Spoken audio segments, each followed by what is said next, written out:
Friends, ఇప్పుడు మనం బెల్లంకొండ మండలం మన్నె సుల్తాన్పాలెంలో ఉన్నామండి. ఇప్పుడు ఈ రోడ్డు ఉంది కదా, ఈ రోడ్డు స్ట్రైట్గా వెళ్తే మనకి మాదిపాడు మీదుగా పులిచింతలకు వెళ్తాము. అక్కడ 2000 ఎకరాల్లో పోలీసు అకాడమీ అది కేటాయించారు కదండి, అటు వెళ్ళిద్ది ఈ రోడ్డు స్ట్రైట్గా. అదే రోడ్డు మనం ఇటు వెళ్తేనేమో మనకి ఈ రోడ్డు బెల్లంకొండ వెళ్ళిపోతామండి. అయితే ఈ తార్ రోడ్డు ఇప్పుడు నేను చూపిస్తున్నా చూడండి, ఇక్కడ అద్దు ఉంది కదా, అదిగోండి ఇటు డొంక రోడ్డు ఉందండి. ఈ డొంక రోడ్డు దగ్గర నుంచి అది అక్కడ ట్రాన్స్ఫారం ఉంది కదా ఫ్రెండ్స్, అక్కడ ట్రాన్స్ఫారం ఈ డొంక రోడ్డు దగ్గర నుంచి ఈ ట్రాన్స్ఫారం ఇదంతా కలిపి మనకి చివర స్తంభాలు ఉన్నాయి కదండి, ఆ గట్టు ఉంది కదా అక్కడ దాకా ఆ చివర మొత్తం కలిపి మనకి ఇక్కడ 21 ఎకరం సేల్కి వచ్చిందండి. మొత్తం రోడ్డు ఫేసే ఉంటుంది, తార్ రోడ్డు ఫేసే ఉంటుంది 21 ఎకరం.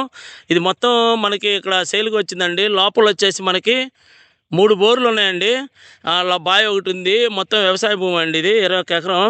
డైరెక్ట్గా తార్ రోడ్డు ఫేస్ ఎక్కువ ఉంటుందండి, ఆ చివరి దాకా ఉంది. మీకు కొంచెం ముందుకు వెళ్ళిన తర్వాత చూపిస్తాను. ఇదిగోండి ఫ్రెండ్స్, ఇప్పుడు దీనికి రోడ్డుకి ఇటు పక్క వచ్చేసి ఇదిగోండి పెద్ద కోళ్ళఫారాలు 2 ఉన్నాయండి పెద్దవి. ఇదిగోండి ఇదొకటి కోళ్ళఫారం, ఇదొకటి 2 ఆపోజిట్ వేశారు, కోళ్ళఫారాలు ఉన్నాయండి.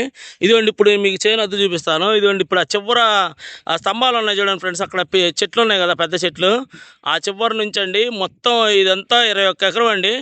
తార్ రోడ్డు ఫేసే మనకి 12 ఎకరాల దాకా ఉంటుందండి. తార్ రోడ్డు ఫేసే, మిగతా అది లోపలికి ఉంటుంది. అదిగోండి అక్కడ గేదెలు మేస్తున్నాయి కదా ఫ్రెండ్స్, జూమ్ వేస్తున్నా చూడండి, అదంతా అండి, అదంతా లోపల అదంతా. ఇదిగోండి ఇటు చివరికి వస్తే ఈ గట్టు ఉంది చూడండి ఫ్రెండ్స్, అక్కడ గట్టు ఉంది కదండి, ఆ గట్టు అవతల కూడా ఉందండి చేను. మొత్తం 21 ఎకరం ఫ్రెండ్స్ ఇది. మొత్తం మనకి 3-4 బోర్లు ఉన్నాయి, బావి ఉంది, వ్యవసాయ భూమి. మొత్తం 21 ఎకరం అండి. చాలా తక్కువ రేటుకి వచ్చింది, రీజనబుల్ ప్రైస్కి ఉండిద్దండి. అంటే ఇప్పుడు మనం మొన్న పులిచింతల ప్రాజెక్టు మాదిపాడు బ్రిడ్జి చేసినప్పుడు వీడియో చేసినప్పుడు మీకు చెప్పానండి, నేను తక్కువ రేట్లో కూడా పొలాలు తీసుకొస్తానని. ఇది చాలా రీజనబుల్ రేట్ ఉందండి. ఫోన్ చేస్తే రేటు చెప్తాను, లేదంటే తమ్మునీళ్ళలో పెడతాను చూసుకోండి. ఇది ఫ్రెండ్స్ మొత్తం 21 ఎకరం అండి, చాలా మంచి పొలం ఇది. తార్ రోడ్డు వేస్తే చాలా ఎక్కువ ఉంటుందండి. మొత్తం మనకి ఇది ఒకే రైతు అండి, ఒకే రైతు, డాక్యుమెంట్స్ క్లియర్గా ఉన్నాయి. ఇది వచ్చేసి మనకి ఇక్కడ ఈ చుట్టుపక్కల వచ్చేసి వాతావరణం ఇలా ఉందండి, కోళ్ళఫారాలు ఇవన్నీ ఉన్నాయి, తార్ రోడ్డు ఫేసు. ఇంట్రెస్ట్ ఉన్న వాళ్ళు నాకు ఫోన్ చేయండి ఫ్రెండ్స్. ఉంటానండి, బాయ్ ఫ్రెండ్స్.